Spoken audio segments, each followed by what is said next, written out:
Yeah, it's also a good reminder, Bruce, of something that you tell us often, which is you need to be the local economist of choice. Because here you have 10 cities where rents are declining, and then other cities where they're up double digits, and nationally they're slightly up. So it really depends, right? You need to be the local economist of choice so that you know what's happening in your city, in your town, in your service area, because that's ultimately what your clients are going to care about.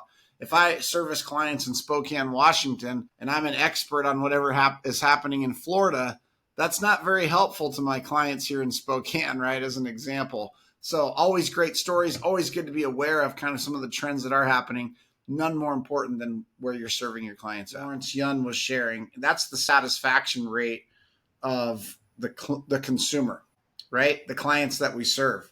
And it's at 90%. It's well over what, most industries would consider amazing or excellent or extraordinary. It's never 100%.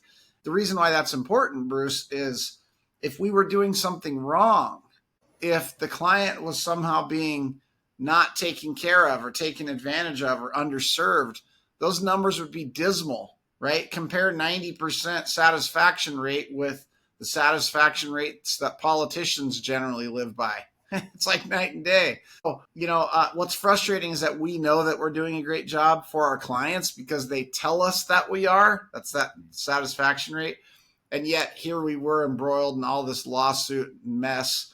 I'm with NAR on the fact that, we do deny any wrongdoing, and you can get sued even if you didn't do anything wrong. This is proof of that for certain. Absolutely. And, the buyer and seller have always had choices when it comes to transacting real estate, right? There are full service brokers, there are discount brokers, there are iBuyers, there's the do-it-yourself opportunity, right? For sale by owner or the way buying without representation. All of those options have always been available. They always still will be, right? And I think the key that we have to all individually take away from all of this is that we need to provide the best, most professional service we can so that we can get paid the most we can get paid because we deserve to be paid. I see that as the opportunity here, Chase. It's no different. They're just new rules. And guess what? It's competitive, right? You got to go out and compete each and every day. And we want to make sure that we're connecting older Americans and any Americans that are considering something like a reverse mortgage, which is a not very well understood product.